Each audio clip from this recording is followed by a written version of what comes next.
hombre que joven, tuvo corazón abierto y tiene stents, 4 etcétera, bypass, 3 4 stents. bypass, stents, y eres hipertenso, ¿verdad? Soy hipertenso. Claro, estamos hablando que el día de ayer fue el Día Mundial de la Hipertensión, el 16 de mayo, y Ayer lo conversar, festejé. sí, y vamos a conversar de eso con el doctor que está con nosotros ya en pantalla, por favor. Gracias, Eduardo. Doctor, bienvenido. No sé si nos escucha bien. Sí, perfecto. Buenos días. ¿Cómo está? Buenos Bienvenido días. a I99 FM, I99 TV y al programa Diálogo. Siga, Jaime. Gracias, Eduardo. La verdad, doctor, es que este tema de hipertensión mucha gente no lo conoce a profundidad, y uno de los principales problemas, creo yo, entre los ciudadanos es que uno piensa que no tiene esa enfermedad y más bien inclusive la pasa por alto. ¿Cuáles serían los primeros síntomas en que uno tiene que preocuparse? Porque si no, ¿cómo sabemos que tenemos hipertensión? A mí me descubrieron eso después de casi 12 años o 14 años de haber pasado bypass, stents, o sea, realmente mi situación cardiovascular realmente era complicada. Así que me descubren la hipertensión después de 12 o 15 años de haberme operado corazón abierto. ¿Cómo nos damos cuenta que realmente la hipertensión es una enfermedad que tenemos que hacernos cargo? Porque si no, nos puede matar. Bueno, muy buenos días y muchas gracias a I99 por la oportunidad. Saludo a toda la gente allá en Ecuador y en Guayaquil especialmente. El tema de la hipertensión es un problema mundial. Se considera que el 30% de la población en todo el mundo padece de hipertensión arterial. Y el problema es que de todas las personas en el mundo que tienen la presión alta, solo la mitad de ellos sabe que la tienen alta. ¿Y por qué? Porque es una enfermedad silenciosa. En la mitad de los pacientes no da síntomas. Cuando ya da síntomas, los síntomas pueden ser generalmente dolor de cabeza, zumbido de oídos, sensación de cansancio al caminar u opresión en el centro del pecho. Pero entonces, ¿qué podemos hacer para saber si tenemos la presión alta? Primero tenemos que saber que la hipertensión es un problema que se hereda, tiene un factor genético altísimo. Si nosotros hemos tenido familiares, especialmente nuestros padres o abuelos, que hayan tenido problemas de tipo infarto o derrame cerebral, seguramente ellos padecieron de hipertensión y esas fueron las consecuencias finales de una hipertensión eh, complicada. Entonces, si tenemos ese factor genético, aunque no tengamos síntomas, si ya tenemos más de 30 años, debemos ir a chequearnos con el médico porque podemos estar padeciendo de la presión alta y no saberlo.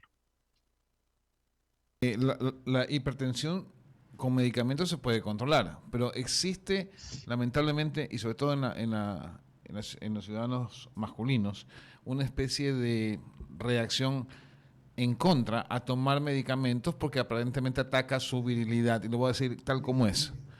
Más que el libido, la virilidad. Es decir, eso es lo que sucede y muchos hombres no la quieren tomar. ¿Es realmente esto un mito o realmente se puede manejar esto con un medicamento sin necesidad que ataque a esto o estos efectos secundarios? Sí, tiene mucha razón, pero no solo los hombres, sino que también las mujeres son reacias a tomar el medicamento, aún sabiendo que tienen la presión alta. ¿Y por qué no lo toman? Porque dicen que como no sienten síntomas, no es necesario tomarlo. Pero especialmente en los hombres, como usted lo menciona, sí existen algunos medicamentos para el tratamiento de la hipertensión que pueden disminuir la virilidad, como usted lo menciona. Actualmente existen terapias innovadoras que ya no tienen estos efectos secundarios. Entonces, nosotros como médicos podemos ofrecerle a los pacientes el beneficio de una terapia para bajar la hipertensión que no afecte su vida sexual. Ahora, y la última pregunta, antes de darle paso a mis compañeros, ya que ustedes han hablado bastante.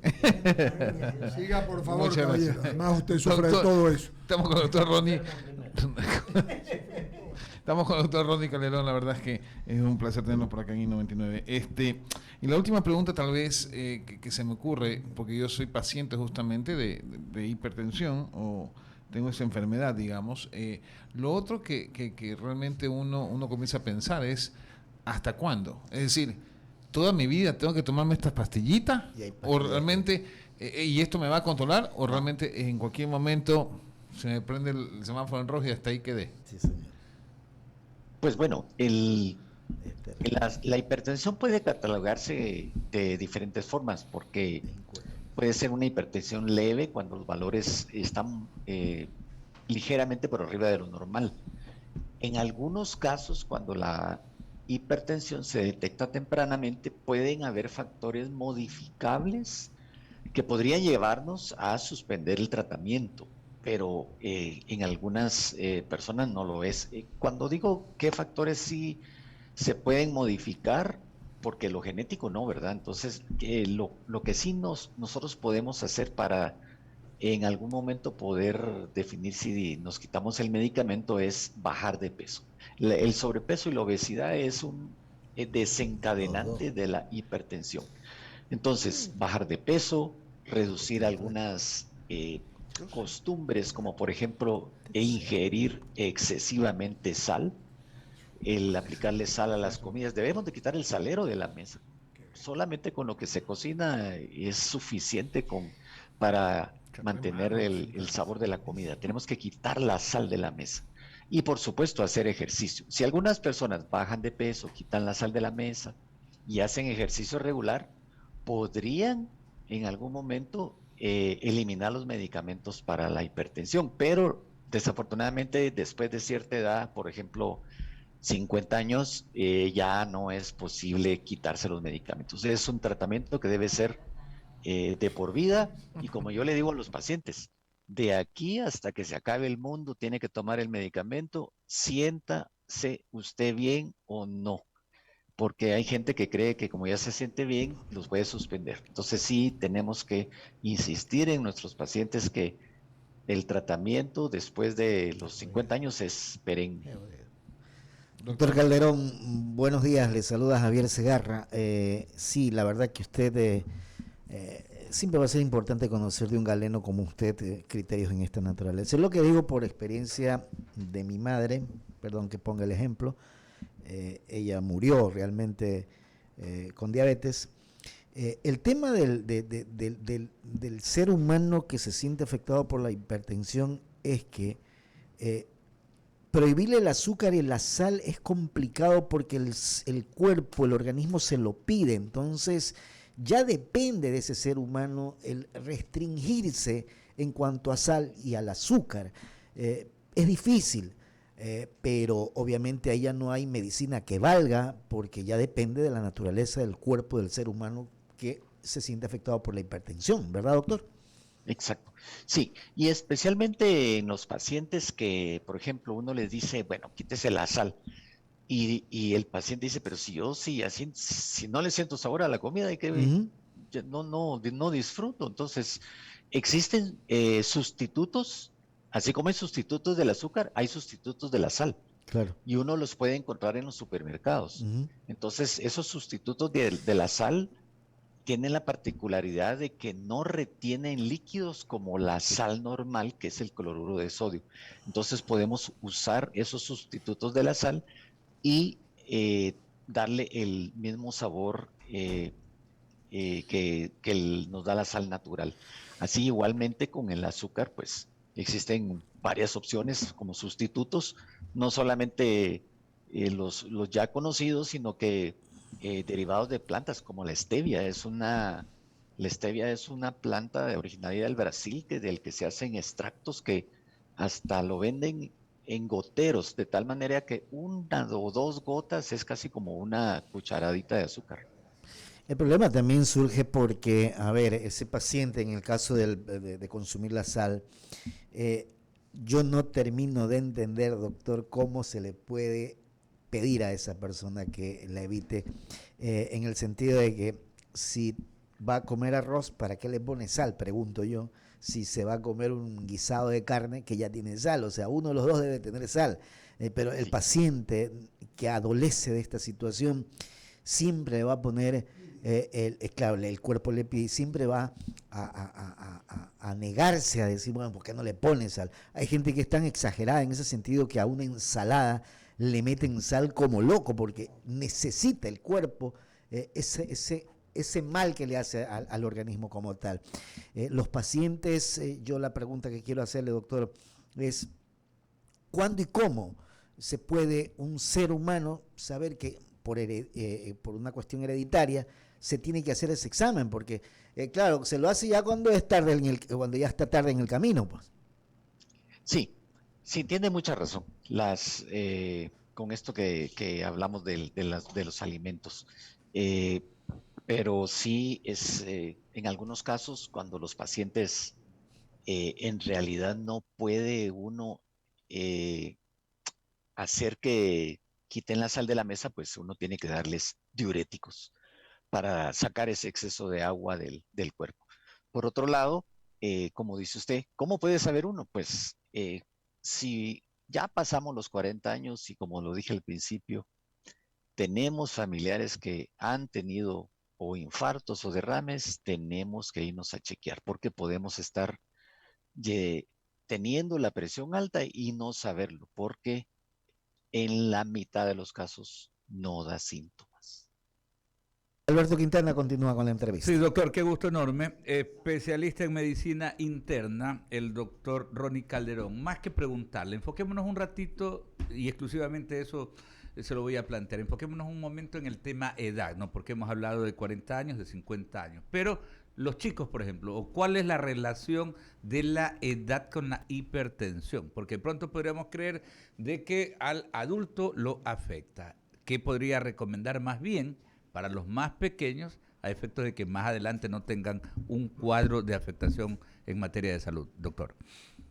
Sí, el tema de la hipertensión va relacionado con el envejecimiento y tiene mucho que ver con la pérdida de elasticidad de las arterias.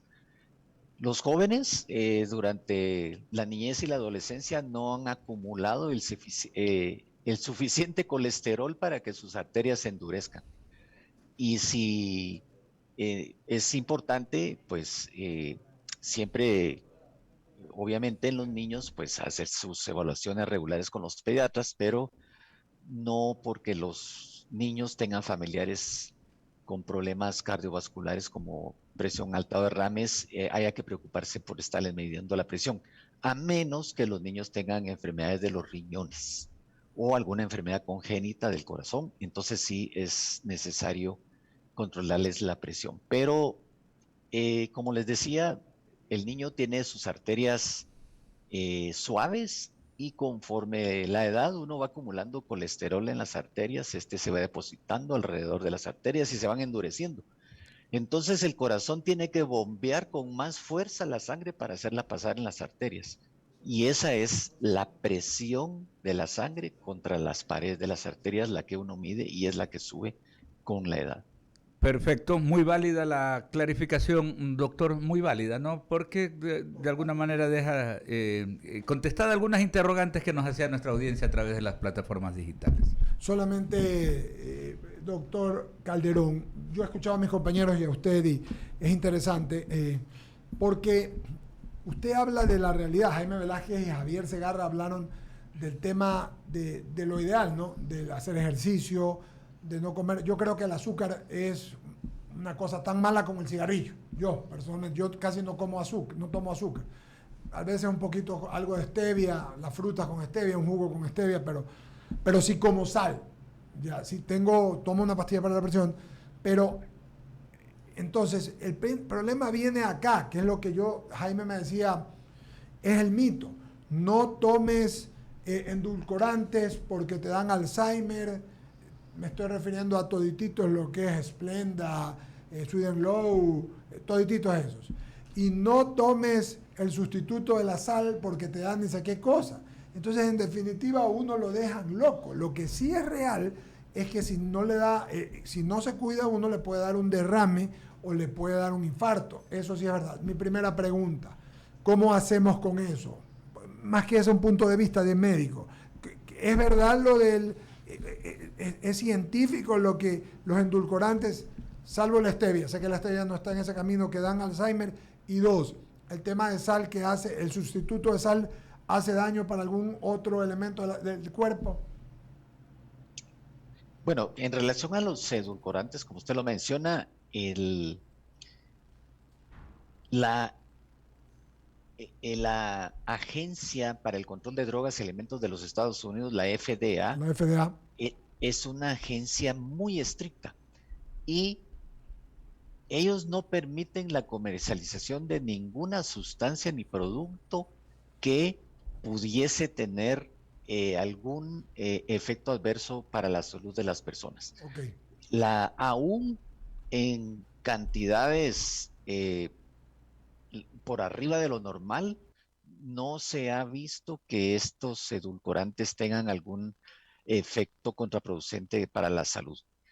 Han sido mitos que se le han atribuido a estas sustancias a raíz de experimentos con animales en donde se les dio a ratones 1000 veces la cantidad que podría tomar un humano en un día. Y en esos ratones, pues sí hubo ciertos efectos adversos, pero nadie en el mundo va a tomar esas cantidades de edulcorantes. Por el otro lado, el sustituto de la sal también no se ha visto que tenga ningún efecto contraproducente como para prohibirlo. Queda claro, me alegro. Y la Sí. última pregunta y para concluir, doctor. Mucha gente no toma las pastillas porque si bien hay una de la presión que son baratas, hay otras que no son tan baratas. Y una persona que tiene necesidades económicas prefiere no gastar en eso, sino en otras cosas. ¿Qué le decimos a esa gente? ¿Cuál es su recomendación para concluir, mi querido doctor? Porque se trata finalmente de la vida misma. Decía Ramiro Cepeda antes de irse, no es que te puedes morir, pero te puedes quedar en una silla de ruedas, o con un derrame o imposibilitado, etcétera, ¿verdad? Exacto. Yo me recuerdo, y nada más por hacerle una analogía, que mi abuelo decía, cuando, cuando no hay dinero, pues hay que apretarse el cincho, o el cinturón, como le digan allá Cinturón, sí. en cinturón, allá en Ecuador. ¿Y por qué? Porque las personas cuando se aprietan el cinturón, generalmente sienten una sensación de saciedad, de que su estómago está lleno, entonces no les da hambre y comen menos. Entonces de ahí viene el dicho de hay que apretarse el cinturón.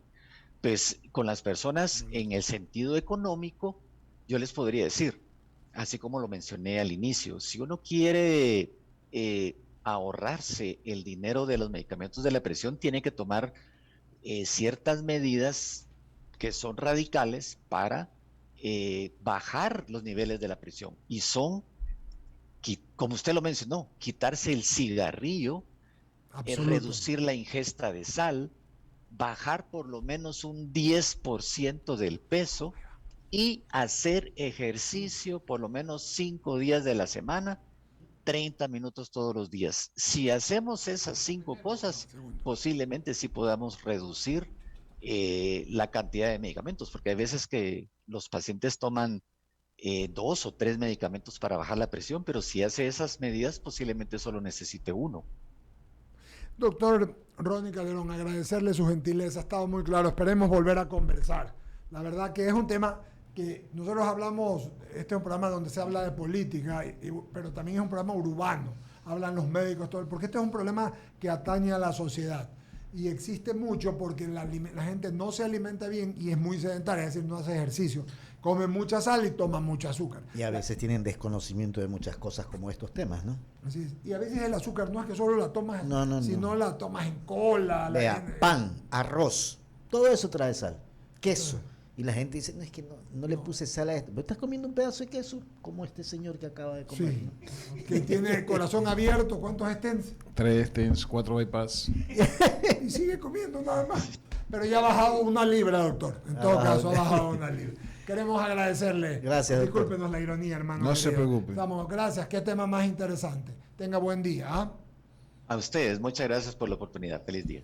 Tema importante, Sí. trascendente. Difícil. Sí. O sea, ¿cómo pues sin Lo que sal? dice Javier,